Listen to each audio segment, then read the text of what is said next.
Assalamualaikum warahmatullahi wabarakatuh. Bismillah, alhamdulillah, assalatu wassalamu ala rasulillah. Asyhadu an la ilaha illallah wahdahu la syarikalah, wa asyhadu anna sayyidana Muhammadan abduhu wa rasuluh. Allahumma salli ala sayyidina Muhammad wa ala alihi wa ashabihi wa man tabi'ahum bi ihsan ila yaumiddin. Hadirin kaum muslimin muslimat rahimakumullah.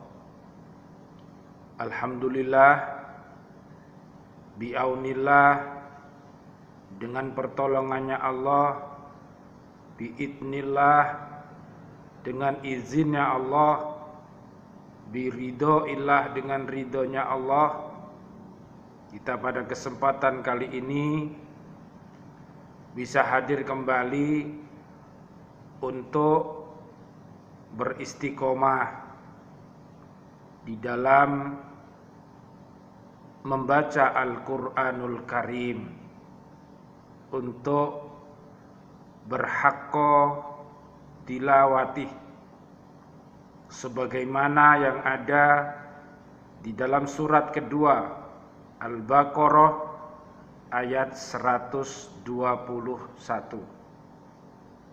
Haqqa tilawatih adalah dengan kita cara membaca Al-Quran dengan tartil sesuai dengan kaidah-kaidah ilmu tajwid, dan juga kita mengetahui di mana kita harus berhenti dan dari mana kita harus mengulangi. Itu namanya bacaan tartil. Dan diusahakan dengan suara kita yang paling indah, karena Allah Subhanahu wa taala, Nabi Muhammad sallallahu alaihi wasallam, Allahumma shalli wa sallim alaih, cinta kepada umatnya yang membaca Al-Quran dengan suara yang indah.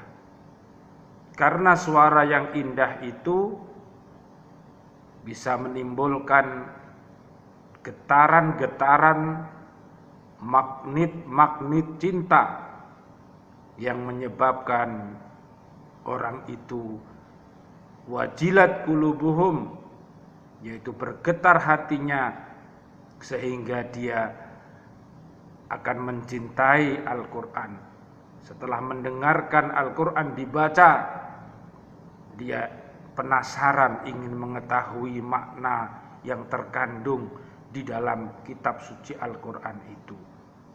Dan setelah itu dia penasaran untuk membuktikan, untuk mengamalkan, sehingga setelah Al-Quran itu diamalkan, maka dia bisa bercerita kepada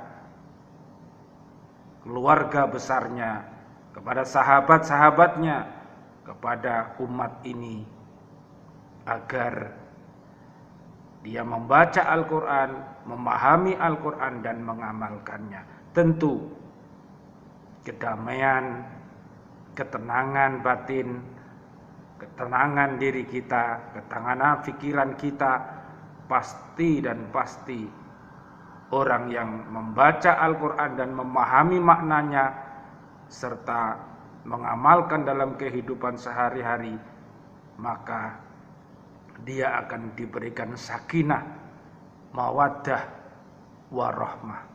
Mudah-mudahan kita mampu untuk membagi kasih sayang ini, yaitu Al-Quranul Karim ini, kepada keluarga besar kita, kepada seluruh mukminin mukminat, agar mereka gemar untuk mencintai Al-Quranul Karim ini. Jika Al-Quran semasa di dunia ini kita yang menjaganya, maka nanti di akhirat kita akan dijaga oleh Al-Quran ini. Rasulullah Sallallahu Alaihi Wasallam, Allahumma salli wa sallim alaih, pernah bersabda, bacalah Al-Quran itu karena Al-Quran yang Anda baca di dunia ini akan memberikan syafaat atau pertolongan kepada orang-orang yang membacanya. Lah, membacanya di sini kalau menurut Allah Subhanahu wa taala tadi dalam surat Al-Baqarah 121 adalah haqqa tilawati. Jadi dengan membaca, dengan memahaminya, dengan mengkajinya, dan mengaplikasikannya, kemudian mendakwahkannya, termasuk menghafalnya. Karena dengan menghafal itu luar biasa. Misalnya tentang taubat, ada di surat At-Tahrim, surat 66, ayat 8, taubat nasuha. Misalnya generasi-generasi Rabbani, surat ketiga ayat 79 Ali Imran. Misalnya tentang ayat-ayat cinta, ada di surat 30 Ar-Rum 21. Dan masih banyak ayat-ayat yang perlu kita hafalkan dan kita fahami, sehingga kita mudah untuk menyampaikan kepada umat ini. Pada pertemuan kali ini akan kita kaji yaitu surat kedua, namanya Al-Baqarah, ayat 207. Baiklah, kita dengarkan. Mudah-mudahan dengan adanya kita dengar, diam, serta memperhatikannya, Allah Subhanahu wa ta'ala akan merahmati kita semuanya. Allahumma amin ya rabbal alamin. A'udzu billahi minasy syaithanir rajim.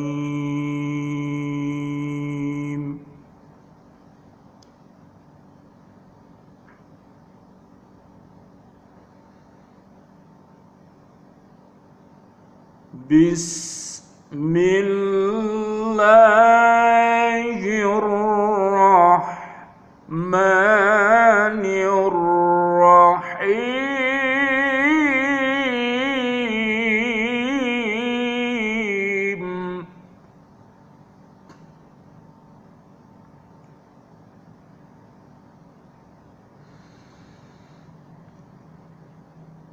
Wa minan nasi man yashri nafsahu ibtigha'a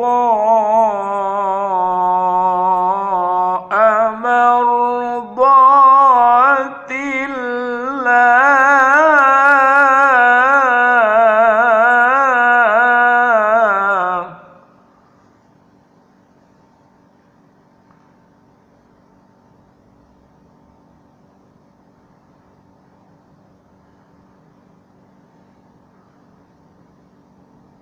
Wa minan nasi man yashri nafsahu ibtigha'a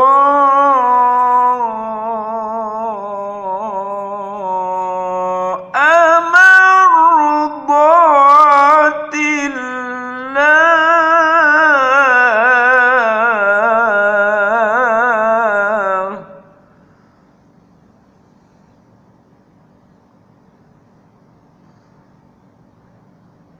Wallahu ra'ufum bil ibad.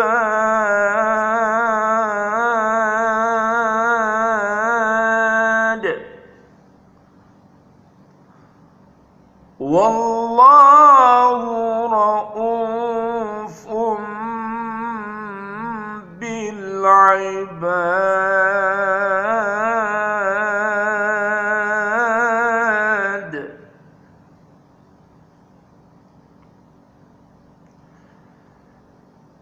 Dan di antara manusia ada orang yang mengorbankan dirinya karena mencari keridhaan Allah. Dan Allah Maha Penyantun kepada hamba-hambanya. Jadi di ayat ini Allah Subhanahu wa taala menunjukkan betapa mulianya insan beriman itu. Dia mau mengorbankan dirinya dan dia mau mengorbankan harta bendanya di dalam rangka untuk mencari keridhaan Allah Subhanahu wa taala. Berarti nawaitunya harus ditata. Seorang beriman itu apabila berbuat, mereka harus berhati-hati menata niatnya ikhlas karena Allah Subhanahu wa ta'ala. Dengan adanya ikhlas, maka seluruh amal solehnya akan dikembalikan sepenuhnya oleh Allah Subhanahu wa ta'ala kepada insan-insan yang beriman ini. Bahkan balasan Allah Subhanahu wa ta'ala akan lebih baik dan lebih banyak daripada amalan-amalan yang kita lakukan. Bisa dilihat misalnya dalam surat 16, surat An-Nahl ayat 97. Allah Subhanahu wa ta'ala akan membalas amaliyah-amaliyah orang-orang yang beriman, baik itu laki-laki dan perempuan. Allah akan membalas dengan balasan yang lebih baik dari amal yang dia lakukan. Kaum muslimin muslimat rahimakumullah. Oleh karena itu, marilah kita bersama untuk senantiasa menjaga hati kita, kolbun salim kita, hati yang sehat kita, sehingga diharapkan apabila kita beramal, maka amal kita itu menjadi amal-amal yang soleh dan solehah. Setelah menjelaskan sifat-sifat orang munafik yang kotor dan menjijikkan itu, Allah menjelaskan sifat-sifat orang mukmin yang mukhlis. Jadi ada perbedaan yang sangat jauh antara hati orang beriman dengan hati orang kafir dan orang munafik. Diibaratkan hatinya orang beriman itu adalah hati yang sehat, sedangkan hatinya orang kafir itu adalah hati yang mati, sedangkan hatinya orang munafik itu adalah hati-hati yang sakit. Tentu apabila manusia menjalankan amal-amal yang ia lakukan, tentu hati dan nawaitunya akan berbeda-beda. Ada seseorang yang beramal, dia sama-sama beramal, misalnya haji, yang satu mabrur, yang satu adalah mardud, ditolak oleh Allah Subhanahu wa ta'ala. Yang satunya dermawan diterima oleh Allah, dan satunya sama-sama berinfak di jalan Allah, tapi karena riya maka amwal yang dikeluarkan di jalan Allah menurut pengakuannya karena riya maka ditolak oleh Allah Subhanahu wa ta'ala. Ada orang yang mati syahid karena Allah ta'ala, dia disebut para syuhada, tapi ada yang karena niat nawaitunya tidak benar maka dia tidak disebut syuhada. Demikian pula para guru, para kiai harus menata hati-hati kita. Apabila hati kita ini hatinya orang beriman, maka tentu kita akan menjadi guru-guru yang robbani, menjadi kiai-kiai yang robbani, di mana mereka semua mendidik kepada anak didiknya untuk senantiasa ikhlas di dalam beramal, sehingga amal yang ia lakukan itu akan menumbuhkan kebajikan demi kebajikan yang lebih banyak dikarenakan ikhlas karena Allah ta'ala. Ibnu Abbas, Anas, Sa'id bin Musayyab dan beberapa sahabat yang lain menyatakan bahwa ayat tersebut diturunkan sehubungan dengan peristiwa Suhaib bin Sinan Ar-Rumi yang akan mengikuti Nabi Shallallahu Alaihi Wasallam hijrah ke Madinah. Oleh pihak Quraisy, ia dilarang hijrah dengan membawa kekayaannya. Suhaib tidak mengindahkan larangan Quraisy itu, bahkan dengan segala senang hati dan penuh keikhlasan ia menyerahkan semua kekayaannya asal ia dibolehkan berhijrah ke Madinah.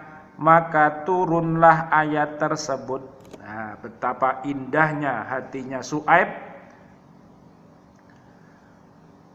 Dia hijrah, kemudian dia juga membawa perbekalan harta bendanya. Luar biasa ini. Kemudian Umar bin Khattab radhiyallahu an bersama beberapa orang sahabat pergi menemui Suhaib dan berkata, denganmu benar-benar menguntungkan, daganganmu benar-benar menguntungkan. Suhaib berkata, semoga dagangan saudara-saudara tidak rugi. Untuk apa kedatangan saudara-saudara ini? Umar radhiyallahu an kemudian memberitahukan bahwa Allah Subhanahu wa ta'ala telah menurunkan ayat ini berhubung dengan peristiwa yang dialami Suhaib. Misalnya di ayat ke-10 sampai 14 ya, di surat 61, namanya surat As-Saff. Di situ Allah Subhanahu wa ta'ala menamai bahwa ibadah yang dilakukan untuk jihad fisabilillah, berhijrah dalam urusan majelis taklim dan semuanya, ibadah-ibadah yang diridhoi Allah itu diumpamakan seperti berdagang dengan Allah Subhanahu wa ta'ala. Betapa indahnya kalau kita sebagai orang yang beriman kepada Allah, kemudian kita melakukan perdagangan itu dengan Allah Subhanahu wa ta'ala. Artinya kita melakukan ibadah yang diperintahkan oleh Allah Subhanahu wa ta'ala dengan didasari nawaitu yang ikhlas. Orang yang mukhlis seperti Suhaib yang selalu sama ucapan dan perbuatannya, Jadi orang yang ikhlas itu antara bibir dan hatinya itu sama. Sementara orang munafik antara bibir dan hatinya itu berbeda. Kata-katanya sesuai dengan apa yang di dalam hatinya. Nah, ini adalah orang-orang beriman. Bukan lain di mulut, lain di hati. Nah, ini orang munafik. Tidak bermuka dua. Nah, jadi orang beriman mukanya satu. Kalau orang yang munafik mukanya dua, bahkan menjadi 10, seperti dosa muko. Jadi mukai ono 10. Kadang ngono, kadang ngene, kadang ngono. Nah, sehingga bisa menyebabkan membingungkan umat. Naudzubillah, summa naudzubillah. Mudah-mudahan kita dihindarkan dari perilaku kemunafikan. Apabila dia berkata ya dusta, apabila dia berjanji diingkari janjinya, apabila diberi amanah dia berkhianat. Naudzubillah, summa naudzubillah. Tidak bermuka dua. Mereka dengan penuh ikhlas mau menjual dan mengorbankan dirinya dengan semua apa yang ada padanya demi untuk memperoleh ridho Allah Subhanahu wa ta'ala. Ini adalah insan-insan yang mukhlis, yang luar biasa. Bahkan setan tidak akan mampu untuk menggoda orang yang ikhlas ini. Bisa dilihat misalnya dalam surat 38, surat Shad, ayatnya ayat yang ke-83. Jadi dibalik 38 itu nomor suratnya, ayatnya dibalik 83. Setiap orang yang berjuang di jalan Allah hendaknya demikian, yakni harus berani mengorbankan apa yang ada padanya, tenaga, harta, kekayaan, atau kedua-duanya menurut kemampuannya. Bisa kita lihat misalnya dalam surat At-Taubah ayat 20. Demi untuk berhasilnya perjuangan sebagai cermin dari iman dan takwa yang ada di dalam hati masing-masing. Dengan demikian mereka akan memperoleh kemenangan besar. Allah Subhanahu wa ta'ala berfirman di dalam surat At-Taubah ayat 111. A'udzu billahi minasyaitonir rajim. Bismillahirrahmanirrahim. Kita dengarkan surat 9. Jadi surat 9 itu namanya surat At-Taubah. Artinya taubat. Jadi luar biasa karena di dalam surat At-Taubah ini banyak perilaku-perilaku yang melanggar, jadi disuruh taubat. Saya bacakan ayatnya. Bismillahirrahmanirrahim.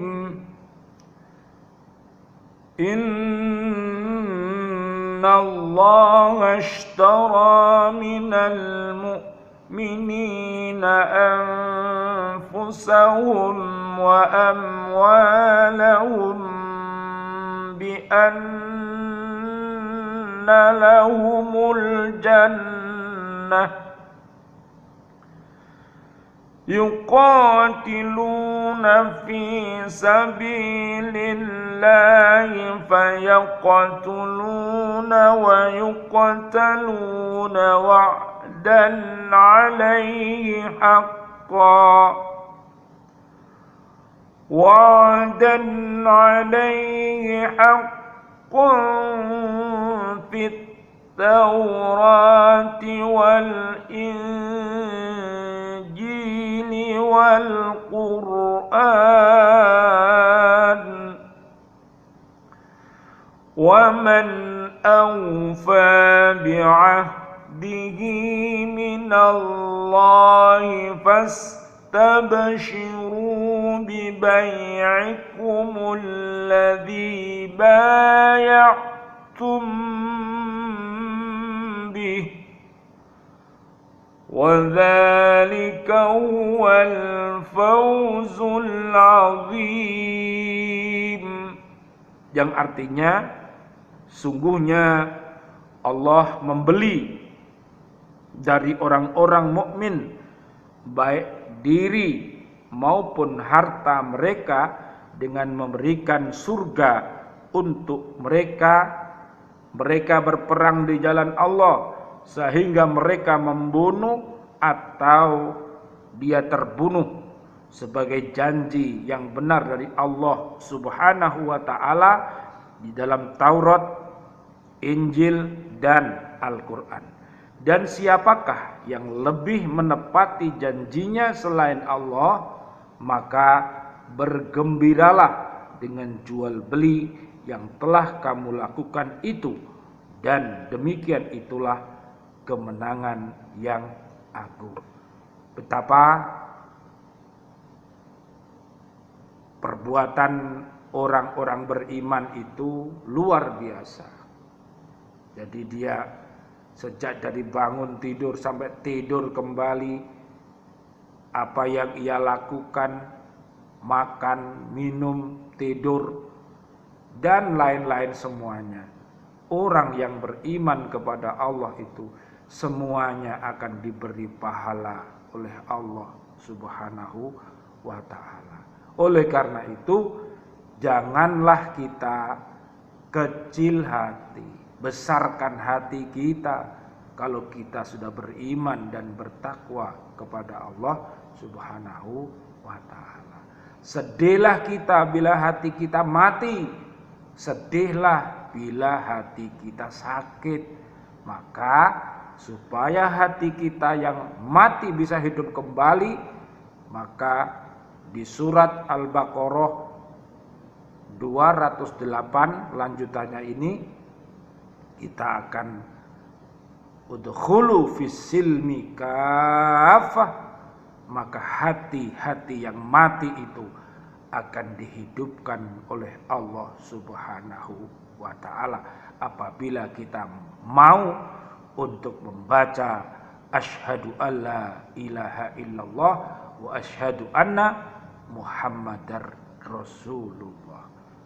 Dan apabila hati kita ini sakit, maka kita harus bertaubatan nasuha.